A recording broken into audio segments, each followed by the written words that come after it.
Oke, mulai. Oke.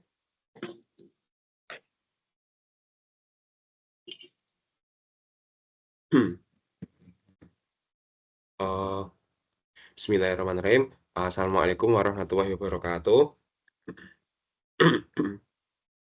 Eh, per- sebelumnya perkenalkan, nama saya Muhammad Izar Fazari dan rekan saya.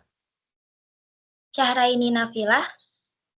Kami di sini ingin mempresentasikan PPT atau materi dari kelompok 2 yang disusun oleh Kak Amel dan Kak Mailita dengan judul Radiasi dan Atom. Eee, Pertama yaitu pengantar radiasi. Definisi radiasi, radiasi adalah energi yang bergerak melalui ruang atau materi dengan dua kategori utama, yaitu ada radiasi elektromagnetik yang tidak memiliki massa dan radiasi partikel yang memiliki massa. Dualitas gelombang partikel Eee, memiliki contoh, warna pada CD dihasilkan saat gelombang cahaya berinteraksi dengan struktur periodik trek pada CD. Efek kisi di difraksi trek CD ini membagi dan membelokkan cahaya menjadi beberapa berkas dengan frekuensi yang berbeda-beda, dengan bergerak ke arah yang berbeda.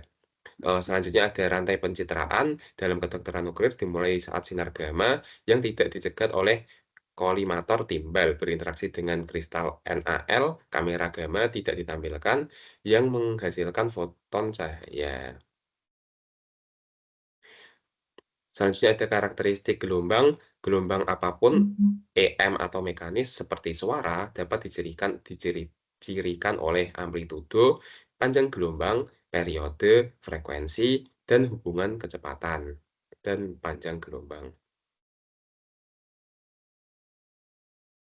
Selanjutnya ada karakteristik partikel, paket-paket atau kuanta energi elektromagnetik yang terpisah seperti partikel disebut foton.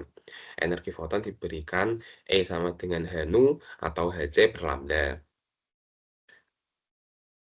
Energi foton umumnya dinyatakan dalam elektron volt. Selanjutnya ada radiasi partikel. Jenis radiasi partikel yaitu ada radiasi alfa, radiasi beta, dan neutron. Penggunaan dalam medis yaitu terapi radiasi menggunakan partikel-partikel ini untuk menghancurkan sel kanker. Selanjutnya ada kesetaraan massa dan energi dengan teori Einstein E sama dengan mc kuadrat, di mana aplikasi prinsip ini sangat penting dalam reaksi nuklir. Misalnya dalam tomografi, emission positron (PET scan) yang digunakan dalam pencitraan medis. Amplifikasi dalam radiologi, memahami konversi massa menjadi energi membantu dalam pengembangan teknik pencitraan yang lebih efektif. Struktur atom, atom adalah bagian terkecil dari suatu unsur yang identitas kimianya tetap terjaga. Atom terdiri dari inti atom yang bermuatan positif dan sangat padat yang mengandung proton dan neutron, dan awan elektron bermuatan negatif ringan di luar inti atom. Orbit elektron dan energi pengikatan elektron. Energi yang dibutuhkan untuk melepaskan elektron orbital sepenuhnya dari atom disebut energi pengikatan orbitalnya. Jadi, agar radiasi bersifat pengion, energi yang ditransfer elektron harus sama atau melebihi energi pengikatnya karena jarak elektron yang lebih dekat dengan inti bermuatan positif. Energi pengikatan kulit K lebih besar daripada kulit terluar. Untuk diagram tingkat energi untuk hidrogen dan tungsten, energi yang diperlukan untuk memisahkan elektron, khususnya orbit dari atom, mengikat dengan Z dan menurun dengan jarak dari inti.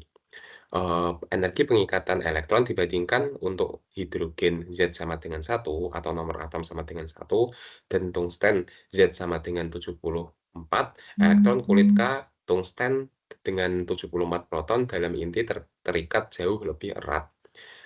yaitu kurang lebih 69.500 elektron volt daripada elektron kulit K hidrogen yang mengorbit inti dengan satu proton kurang lebih 13,5 elektron volt. Energi yang dibutuhkan untuk memindahkan elektron dari orbit elektron terdalam kulit K ke orbit berikutnya kulit L adalah perbedaan antara energi pengikatan kedua orbit, misalnya EBK sampai EBL sama dengan energi transisi.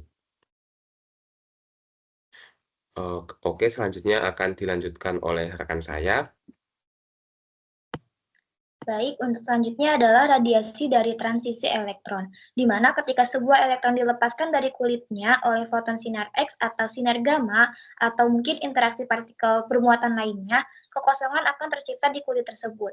Sehingga hal ini akan diisi oleh elektron dari kulit terluar yang meninggalkan kekosongan di kulit terluar yang pada gilirannya dapat diisi oleh transisi elektron dari kulit yang jauh. Selanjutnya, kemudian ada karakteristik sinar X, di mana energi sinar X memiliki karakteristik perbedaan antara energi pengikatan elektron dari kulit masing-masing, seperti yang ditunjukkan pada rumus tersebut. Kemudian dengan demikian, seperti yang diilustrasikan di gambar sebelumnya, transisi kulit M ke K pada tungsten akan menghasilkan sinar X karakteristik K beta sebesar yang ada di rumus bawah ini. Selanjutnya,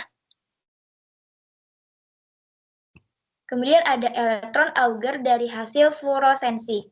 Pada gambar dijelaskan bahwa deeksitasi atau atom tungsten, transisi elektron yang mengisi kekosongan dalam orbit yang lebih dekat ke inti atom akan disertai dengan emisi radiasi karakteristik yang ditunjukkan oleh gambar A atau emisi elektron Auger yang ditunjukkan oleh gambar B. Selanjutnya,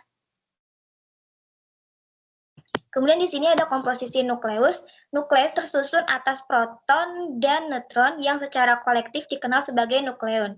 Jumlah proton dalam nukleus adalah nomor atom atau yang dilambangkan dengan Z, dan jumlah total proton dan neutron dalam nukleus adalah nomor massa atau yang dilambangkan dengan A.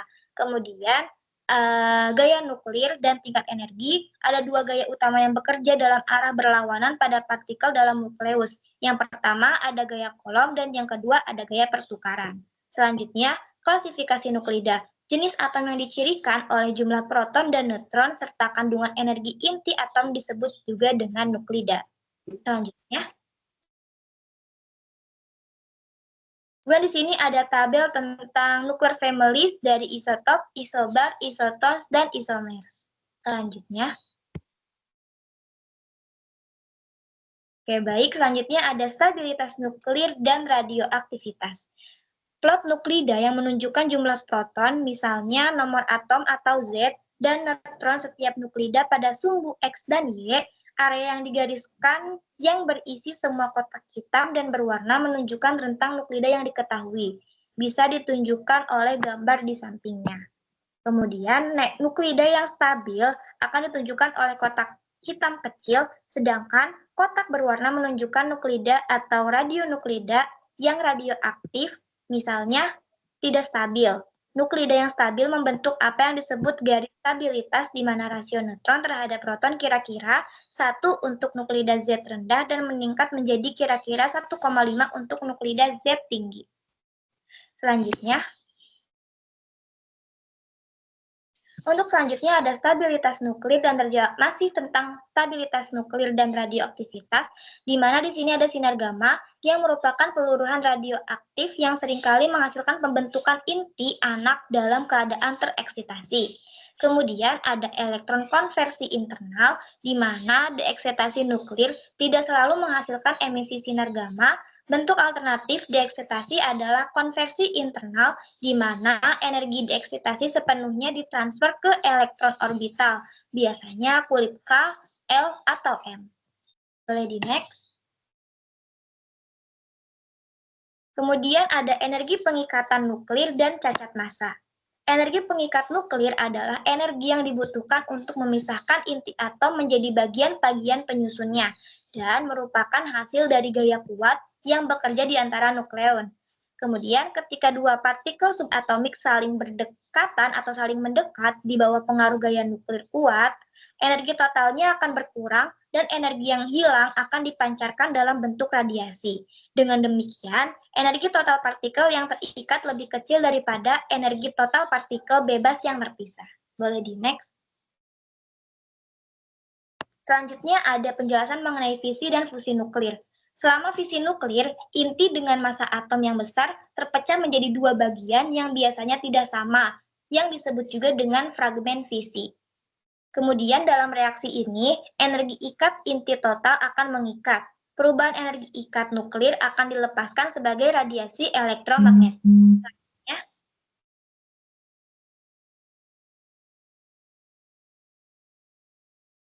Oke, baik. Untuk penjelasan materinya dari kelompok 2 sudah selesai. Selanjutnya akan memasuki sesi tanya-jawab. Baik, untuk sesi tanya jawab nanti ada 10 soal. Apakah Ara sudah siap? Siap. Oke, yang pertama, apa yang dimaksud dengan radiasi elektromagnetik? Oke, untuk radiasi elektromagnetik itu adalah energi yang merambat melalui ruang atau materi tanpa memerlukan media sebagai perantara perambatannya, dengan kecepatan maksimum dalam ruang hampa sebesar 3 kali 10 pangkat 8 meter per sekon. Oke, selanjutnya, sebutkan beberapa contoh radiasi elektromagnetik yang digunakan dalam pencitraan medis. Contoh radiasi elektromagnetik yang digunakan dalam pencitraan medis itu meliputi sinar X, sinar gamma, dan frekuensi radio. Oke, selanjutnya, apa yang dimaksud dengan dualitas gelombang partikel dalam radiasi elektromagnetik? Oke, dualitas gelombang partikel dalam radiasi elektromagnetik merupakan konsep bahwa radiasi elektromagnetik dapat berperilaku sebagai gelombang dan juga dapat berperilaku sebagai partikel atau foton, yang mana ini tergantung pada kondisi interaksinya. Oke, selanjutnya, apa yang dimaksud dengan radiasi pengion? Radiasi pengion adalah jenis radiasi yang memiliki energi cukup tinggi untuk menghilangkan elektron dari sebuah atom, kemudian menghasilkan ion. Contohnya itu seperti sinar X dan sinar gamma. Oke, yang terakhir, apa fungsi partikel beta dalam konteks radiasi partikulat? Oke, partikel beta adalah elektron yang dipancarkan oleh inti atom radioaktif dan dapat digunakan dalam beberapa aplikasi pencitraan medis karena sifatnya yang dapat menyebabkan ionisasi. Oke, Oke. Oke, untuk selanjutnya ada pertanyaan untuk Nizar. Yang pertama, apa yang terjadi ketika elektron transisi mengisi kekosongan dalam kulit elektron atom? ketika elektron transisi mengisi kekosongan, energi dilepaskan dalam bentuk sinar X karakteristik atau elektron Auger, tergantung pada jenis unsur dan posisi transisi yang terjadi. Oke, selanjutnya yang nomor 2, bagaimana proses di mana energi harus diserap untuk mengangkat elektron dari kulit K ke kulit L dan mengapa energi ini bersifat positif? Proses pengangkatan elektron dari kulit K ke kulit L melibatkan penyerapan energi yang setara dengan perbedaan energi pengikatan antara kedua kulit tersebut. Energi ini bersifat positif karena elektron perlu mengatasi gaya tarik Coulomb yang dihasilkan oleh inti atom. Oke, untuk selanjutnya, bagaimana perbedaan energi pengikat antara elektron kulit K pada hidrogen dan tungsten yang mencerminkan karakteristik atom masing-masing? Baik, energi pengikatan elektron kulit K pada hidrogen adalah sekitar 13,5 elektron volt, sedangkan untuk tungsten, nilai ini mencapai sekitar 69.500 elektron volt. Perbedaan yang sangat besar ini mencerminkan karakteristik atom dari masing-masing unsur. Hidrogen dengan suatu proton memiliki gaya tarik yang lebih lemah dari terhadap elektron di kulit K, sehingga energi pengikatannya rendah. Di sisi lain, tungsten dengan 74 proton menghasilkan gaya tarik yang lebih kuat mengikat elektron kulit K dengan lebih erat. Oke, untuk selanjutnya, Apa dampak dari ruang kosong dalam atom terhadap sifat fisik dan kimia materi? Oke, ruang kosong dalam atom memberikan dampak signifikan terhadap sifat fisik dan kimia materi. Ketidakpadatan ini memungkinkan atom untuk berinteraksi secara fleksibel dengan atom lain, menciptakan berbagai jenis ikatan kimia dalam gas ruang kosong di antara atom memfasilitasi pergerakan bebas, menjelaskan sifat gas yang mengembang dan kompresibel. Dalam zat padat, ruang kosong dapat mempengaruhi struktur kristal dan kekuatan material. Oke, untuk pertanyaan yang terakhir, apa yang terjadi pada energi pengikatan orbital ketika jumlah proton dalam inti atom dan meningkat dan bagaimana hal ini dapat mempengaruhi reaktivitas unsur? Oke, ketika jumlah proton dalam inti atom meningkat, energi pengikatan orbital juga meningkat. Ini karena gaya tarik-menarik positif dari proton yang lebih banyak terhadap elektron di sekitar dengan lebih kuat. Akibatnya, elektron di kulit terluar akan lebih sulit untuk dilepas. Hal ini mempengaruhi reaktivitas unsur. Unsur dengan energi pengikatan yang lebih tinggi cenderung kurang efektif karena elektron valensinya lebih terikat dan sulit untuk terlibat dalam reaksi kimia. Baik, untuk tanya jawab dari kelompok 14 tentang materi kelompok 2 sudah selesai. Dari kelompok 14, sekian. Terima kasih. Wassalamualaikum warahmatullahi wabarakatuh.